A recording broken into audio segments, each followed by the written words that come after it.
What's up, guys? Obviously, I'm trying to practice a little bit of slide, and it sounds horrible. I've never really played slide before. Maybe in an open tuning to get myself through a song, but I've just seen some great clips on Instagram, and, I just wanted to try to sit down with it.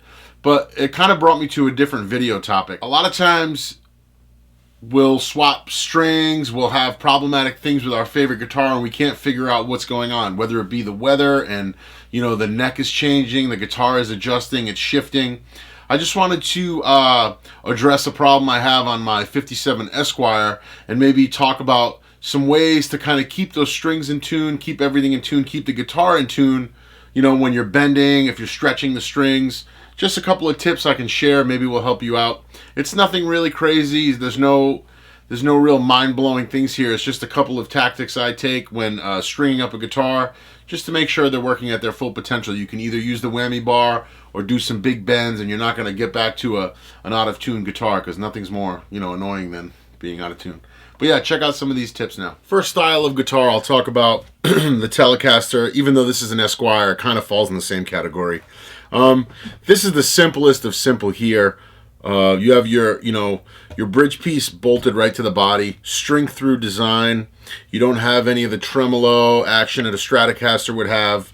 And it's just, two hunks of wood screwed together, straightened out with some strings there. And usually a Telecaster can stay in tune, no issue, and just be a workhorse. But I noticed the tuners on this one, the 57 tuners, as I was playing, I actually watched the tuner knob spin a little bit. So the tuners on this are worn out, and I've been having some problems with it being pitchy and out of tune at times. So what I did to combat that one problem that I knew about was picked myself up a direct replacement Kluson style tuner. Now these are new tuners, but the design and the function of the Kluson tuner hasn't changed physically in size. You can get these in a different gear ratio to tune up faster. You can get these in different configurations, but as far as the classic, Kluson Telecaster, Stratocaster style, this is where it's at. These are an age set, just to kind of fit the vibe of the whole guitar. I don't want the tuners being bright and shiny, and I just want it to look the part. I still like the guitars to look cool, even though that shouldn't matter, but it's what I want. So I'll be putting these on. These are new. They're a little slightly aged, so they'll hold tune a little better. String it up with my favorite strings, the Pure Nickel Kurt Mangan 10 to 46. I really like these strings for the standard tuning stuff. So I want to address a couple other things, talk about a few other things that I like to look at. So with the Telecaster style bridge setup, you have these 3-barrel style saddles. One saddle controls 2 strings. Intonation can sometimes be a little bit of a trick. I've seen guys bend these intonation screws. I've seen a bunch of little things done. This guitar, luckily, is pretty close. It's pretty well in spec. And these are the original saddles here. So one thing I do like to do is see if the guitar is becoming pitchy. I'll usually grab the string and I'll make sure that it moves just like that, very smoothly over the saddle. Now, if it was stuck somewhere, that would mean that there was a ridge being kind of grinded into the saddle. That would be a contact point for me that I would like to watch out for. Maybe the string is getting snagged in that slot that it's carved in itself, and it's binding up there. So these are all moving pretty easily. What I would do is I would get myself a Dremel or a polishing tool, and I would go in there and smooth any of the ridge over that I may have found. And that's what I've done on all my guitars, even the Strats, the old saddles. I did a video using the Highwood saddles on my 59 Strat.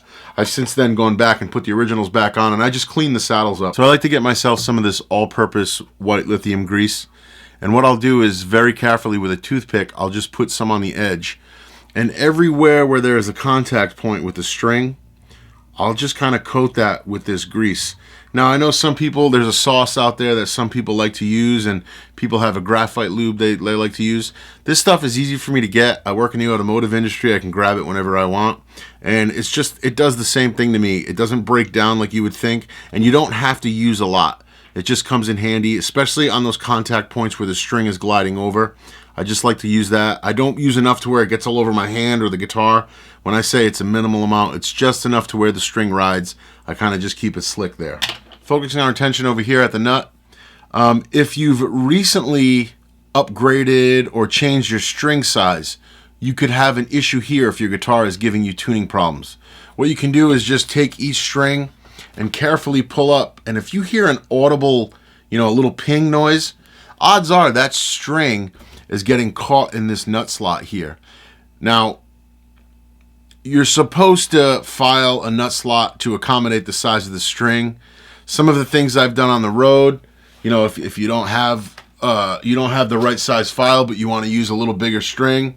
For the wound strings, I'll just kind of take a piece of the string that I'm upgrading to, and I'll put it in the groove there, and I'll kind of saw my way through just enough to clear it up so that string glides through the slot freely.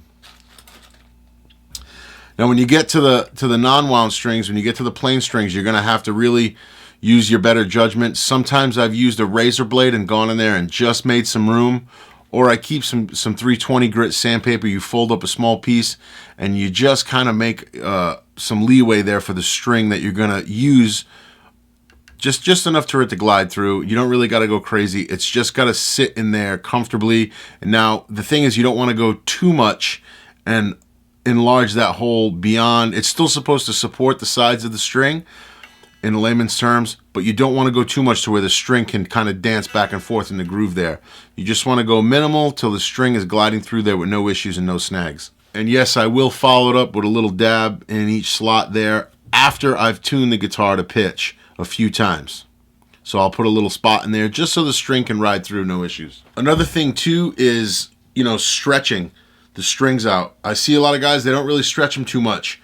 I've been fortunate enough with the Kurt Mangan strings. They've really allowed me to maybe stretch them twice, tune up the guitar, and I'm done. But get in there and stretch a string like you're bending it.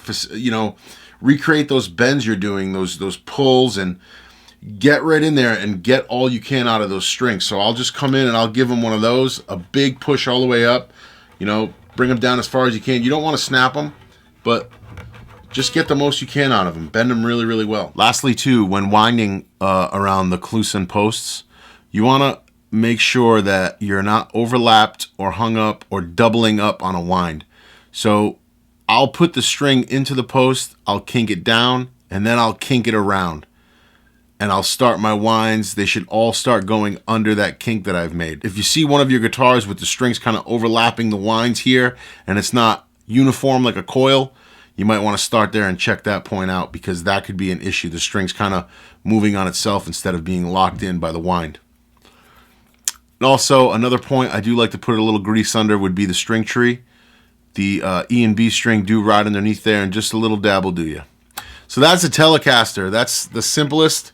We're going to talk about a Stratocaster next. All of the tactics I talked about in this guitar will apply to the Strat and a few more. So here's my 57 Strat.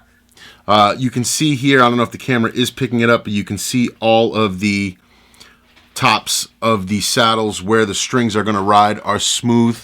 The saddles themselves look rusted over, but I made sure to smooth the tops of them with a Dremel tool.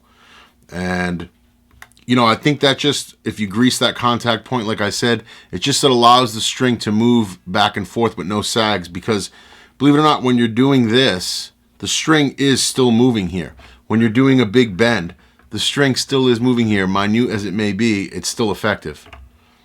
And like I said in the telly, I do grease the nut slots and the string tree. Also backside, I spend a lot of time setting up intonation and spring tension. I like to use the original bars, but I do like to use these raw vintage springs.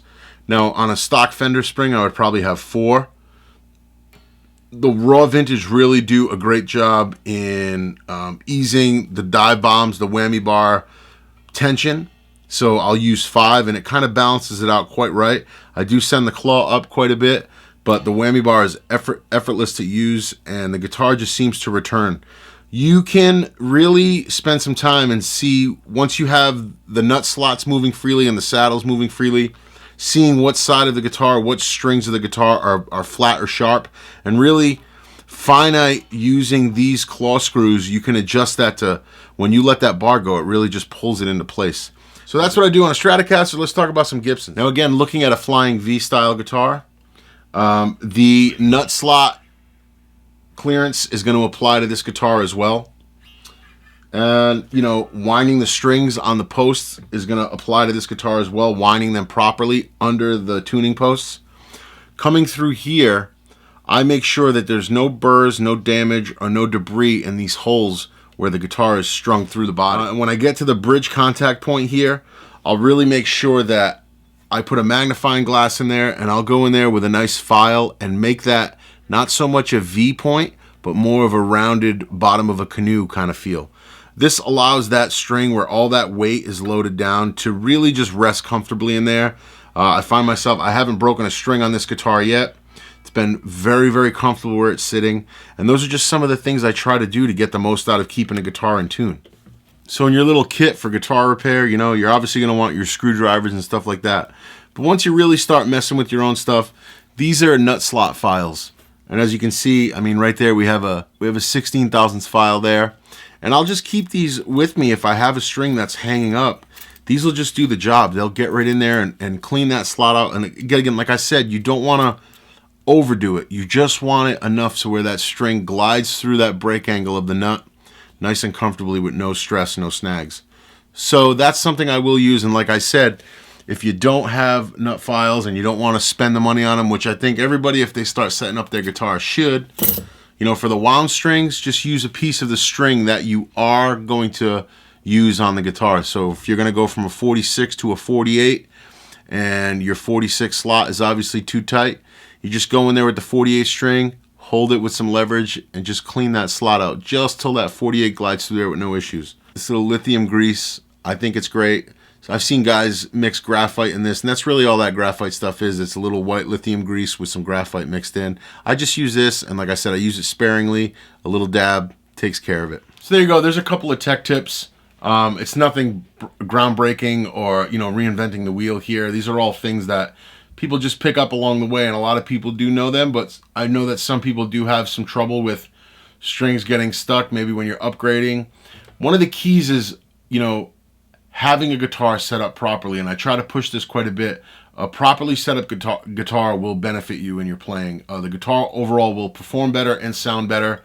So start there, and if you're not comfortable with doing it, get some literature, maybe try to learn it, and if not, take it to somebody who knows what they're doing.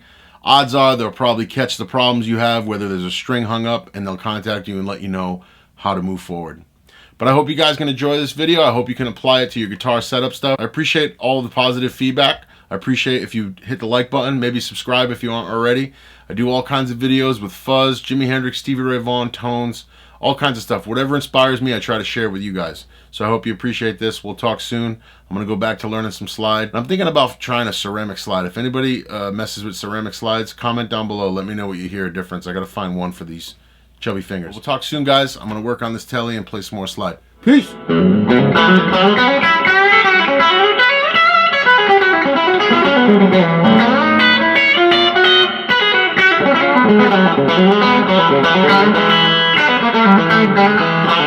Thank you.